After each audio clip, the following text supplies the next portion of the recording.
हैं। दोस्तों, अक्सर आपने सुना होगा कि दुनिया में दो तरह के लोग होते हैं। एक वे जो छोटी सी प्रॉब्लम आने पर घबरा जाते हैं और दुखी हो जाते हैं। दूसरे वह लोग होते हैं चाहे कितनी भी बड़ी मुश्किलें उनकी जिंदगी में आ जाएं, लेकिन वह हमेशा खुश रहते हैं, हर प्रॉब्लम में अपने आप को संभाल लेते हैं। एक वे जो जिनके पास सब कुछ होते हुए भी लेकिन फिर भी वह हमेशा दुखी दिखते हैं। आपको हमेशा वे दुखी ही मिलेंगे। और दूसरे वे जिनके पास कुछ हो या ना हो लेकिन वह आपको हमेशा खुश दिखते हुए मिलते हैं, मुस्कुराते हुए मिलते हैं। आज हम ऐसे ही एक मोटिवेशनल स्टोरी के बारे में बात करेंगे। यह कहानी ऐसी है कि आपके जीवन में हजारों मुश्किलें या बड़ी परेशानियां क्यों ना आ जाएं, लेकिन यह कहानी आपको हर मुश्किल में रहना और मुस्कुराना सिखा देगी। एक फकीर एक देश की यात्रा पर निकला। जब रास्ते में रात हो गई तो वे एक व्यक्ति के घर में रुक गया। उस व्यक्ति का नाम था आनंद। आनंद ने उस फकीर की खूब सेवा की और दूसरे दिन आनंद ने फकीर को उपहार देकर विदा किया। वह फकीर आनंद की सेवा से बहुत खुश हो गया और दुआएं देने लगा कि हे भगवान, आनंद को हमेशा खुश रखना और वह हमेशा दिन प्रतिदिन आगे बढ़ता ही रहे।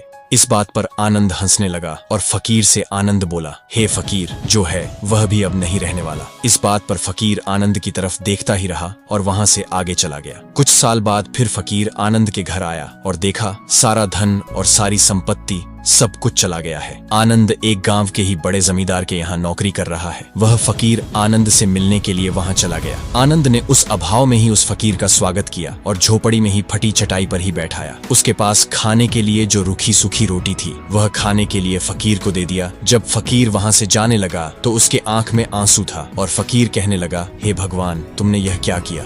तो आनंद फिर हंसा और कहने लगा, अरे फकीर, तू क्यों दुखी हो रहा है? ईश्वर हमें जिस हाल में भी रखें, हमें हमेशा खुश रहना चाहिए, उसे धन्यवाद देना चाहिए। समय सदा बदलता रहता है और इतना ही नहीं, यह भी नहीं रहने वाला है। इस पर फकीर सोचने लगा कि मैं तो केवल वेश से ही फकीर हूँ, लेकिन सच्चा फकीर तो तुम हो आनंद। कुछ साल बाद फकीर फिर से यात्रा पर निकला और आनंद से मिला और देखा तो देखता ही रह गया, क्योंकि सब कुछ बदल चुका था। आनंद अब जमींदारों का जमींदार बन चुका था। उसे मालूम हुआ आनंद जिस जमींदार के यहाँ नौकरी कर रहा था उसकी कोई संतान नहीं थी और अपनी सारी संपत्ति और जायदाद आनंद को दे दी। फकीर बहुत खुश हो गया और आनंद से कहा, अच्छा हुआ वह जमाना गुजर गया, भगवान करे अब तुम ऐसा ही बना रहो। ये सुनकर आनंद फिर हंसने लगा और कहने लगा, फकीर, अभी भी तेरी नादानी बनी हुई है। फकीर ने फिर आनंद से पूछा, क्या यह भी नहीं रहने वाला? तो आनंद ने उत्तर दिया, हाँ, या तो ये चला जाएगा या फिर इसको अपना मानने वाला ही चला जाएगा। यहाँ पर कुछ भी रहने वाला है ही नहीं। अगर कोई चीज सर्वशक्ति है तो वह है हमारी आत्मा, वह है हमारी मन की शांति, वह है हमारे मन का सुकून, और बाकी जो कुछ भी है वह हमेशा रह नहीं सकता। फकीर ने आनंद की बातों को बहुत ही ध्यान से सुना और वापस चला गया।